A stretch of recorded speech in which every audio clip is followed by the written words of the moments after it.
एक दिन मैंने उसे कॉल की और पीछे से बहुत शोर आ रहा था। मैंने उससे पूछा कि इतना शोर क्यों आ रहा है, कहाँ पर हो आप? तो वो बोली कि मेरी कज़न की शादी है, वहाँ पर आई हूँ। तो मैंने बोला, आपने तो मुझे इस शादी के बारे में नहीं बताया था।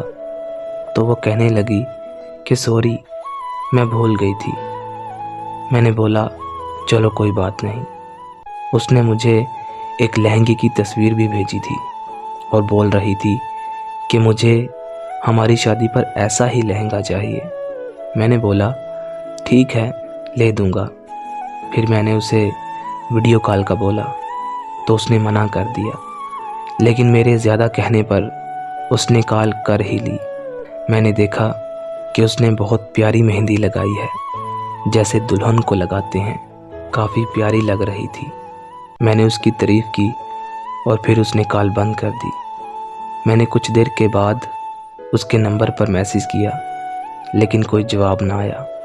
फिर मैंने कॉल करने की कोशिश की, लेकिन नंबर बंद था। रात के 2 बजे का टाइम हो रहा था। मैंने अचानक टिकटॉक खोली तो उसकी कज़न की आईडी पर मुझे कुछ वीडियो मिली, जिससे मुझे शक हुआ कि शादी कज़न की नहीं है। मैं बहुत परेशान हुआ, मेरी आंखों में आंसू आ गए। मैं उसे कॉल करूं, लेकिन उसका नंबर मुसलसल बंद जा रहा था। फिर अचानक 4 बजे के करीब वो ऑनलाइन हुई। मैंने झट से उसे कॉल मिला दी। उसने मेरी कॉल कट कर दी। मैंने फिर से उसे कॉल की तो इस बार उसने मेरी कॉल उठाई और मैंने सबसे पहले उसे ये सवाल किया कि सच बताओ, ये शादी किसकी है? मेरी आंखों से आंसू आ रहे थे। वो बोली, आपको बताया तो था, कज़न की है। फिर मैंने उसे बोला कि मेरी कसम खाओ। वो बोली, आपकी कसम, कज़न की शादी है। मैंने उसे बोला कि अपने पापा की कसम खाओ।